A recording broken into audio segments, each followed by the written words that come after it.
இங்கே வாயேன். நீ இந்த வானத்தை பாரு. இது நான் பேக் கேமரா போட்டு காமிக்கிறேன். இல்லை இப்படி திரும்பிக்கிறேன். நல்லா கிளியராக தெரியுதா தெரியல. நடுவில் வந்து பாரு தனியாக ஒரு பார்ட்டு தெரியுதா? கருநீலம். அப்புறம் அப்படியே கருநீளம் அது அப்படியே தெரியுது. அப்படியே இந்த சைடு பாரு ஏதோ ஒரு டிசைன் மாதிரி தெரியுது. இது பேக் கேமரா போடலாம். பீச்சில் அலை வர போலே இருக்கா உங்களுக்கு? உங்களுக்கு பார்க்குறதுக்கு எப்படி தோணுதுன்னு சொல்லிட்டு கமெண்டில் சொல்லுங்கள். அப்படியே தாகுது கரெக்டாக இந்த இடம் மட்டும் எப்படி இருக்குன்னு சொல்லிட்டு சொல்லுங்கள்.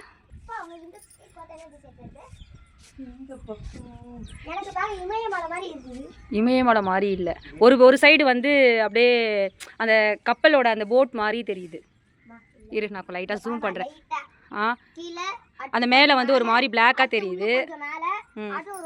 அந்த கூம்பொடி இருக்குல்ல அது வந்து லேசாக வந்து அந்த போட் டைப் அந்த ஷார்ப் வரும் இல்லையா? குட்டி குட்டியாக ஒரு ஐலாண்ட் மாதிரி. உங்களுக்கு எப்படி தெரியுது சொல்லுங்க. நானும் இந்த மாதிரி தான் சின்ன வயசுல ஒன்னொன்னா பார்த்து நானே வந்து ஒன்னொன்னா தெரியுதுன்னு யோசிப்பேன். ஆமா புல்லட் ட்ரெயினா? ஆமா. ஓ மெட்ரோ ட்ரெயின். ஓ புல்லட் ட்ரெயின். சரி. ஷார்க் மாதிரி இருக்கு. ஷார்க் மாதிரி வாய் திறக்குதா? இந்த சைடு திறக்குது வாயை. ஷார்க் மாதிரி.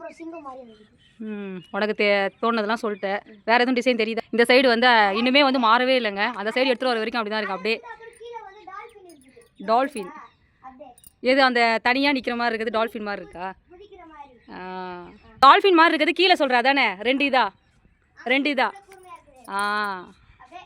குதி அப்படி குதிக்குது.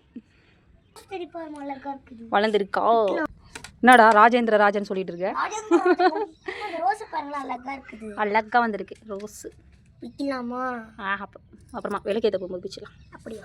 இன்னைக்கு ஐயா படத்துக்கு இந்த ரோஸ் எப்படி இருக்குது சொல்லுங்கள். எங்கள் வீட்டு ரோஸு.